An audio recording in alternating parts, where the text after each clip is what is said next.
Hi, I'm Marty Brennaman.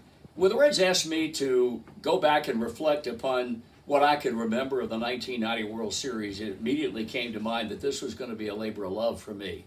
I've often said that of all the teams that I've been associated with in the 46 years that I was a broadcaster for the Reds, the 1990 club was my favorite. Not to in any way minimize the importance of the Big Red Machine team, which was one of the great teams in the history of baseball, but the 1990 club was indeed special, led by Barry Larkin and Eric Davis and Jose Rijo and the Nasty Boys and everybody else who was involved in that unforgettable season. It was a team that had everybody's back: Hispanics, African Americans, white players. There were no cliques on that club. Everybody loved one another, and it was really special to be a part of that. And of course, they went into first place on opening night when Barry Larkin tripled in extra innings down in Houston to win the opening game of the season, and they never vacated first place. They beat the Pittsburgh Pirates, who, in my own personal reflection, was a tremendous ball club, and they beat them in 6 games in the National League Championship Series to set the stage for the World Series between the Reds and Tony La Russa's Oakland Athletics. Now, that was a team that a lot of people were talking dynasty about. They had come off a World Championship season.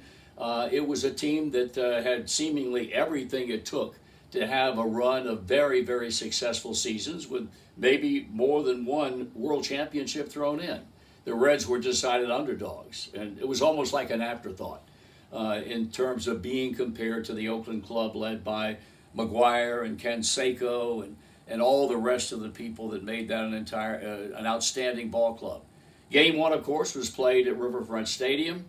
Obviously, 55,000 plus showed up to watch a pitching matchup of Jose Rijo, coming off of a great season and was obviously the linchpin of that Reds rotation and the best that Tony La Russa had to offer in Dave Stewart.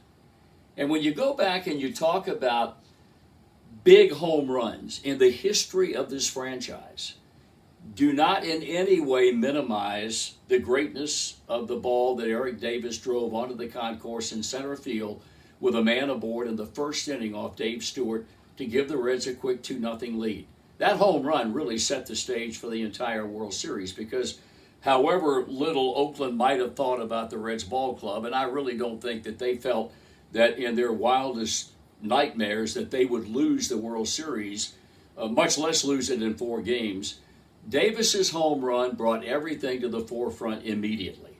And that blow to give the Reds an early lead, and then they settled back with simply outstanding pitching by Jose Rijo for 7 innings, and then went to that vaunted bullpen. It turned out to be a 7-0 victory in Game 1, and it was a game that I think a lot of people all of a sudden stood up and took notice of how impressive this Cincinnati Reds ball club could be.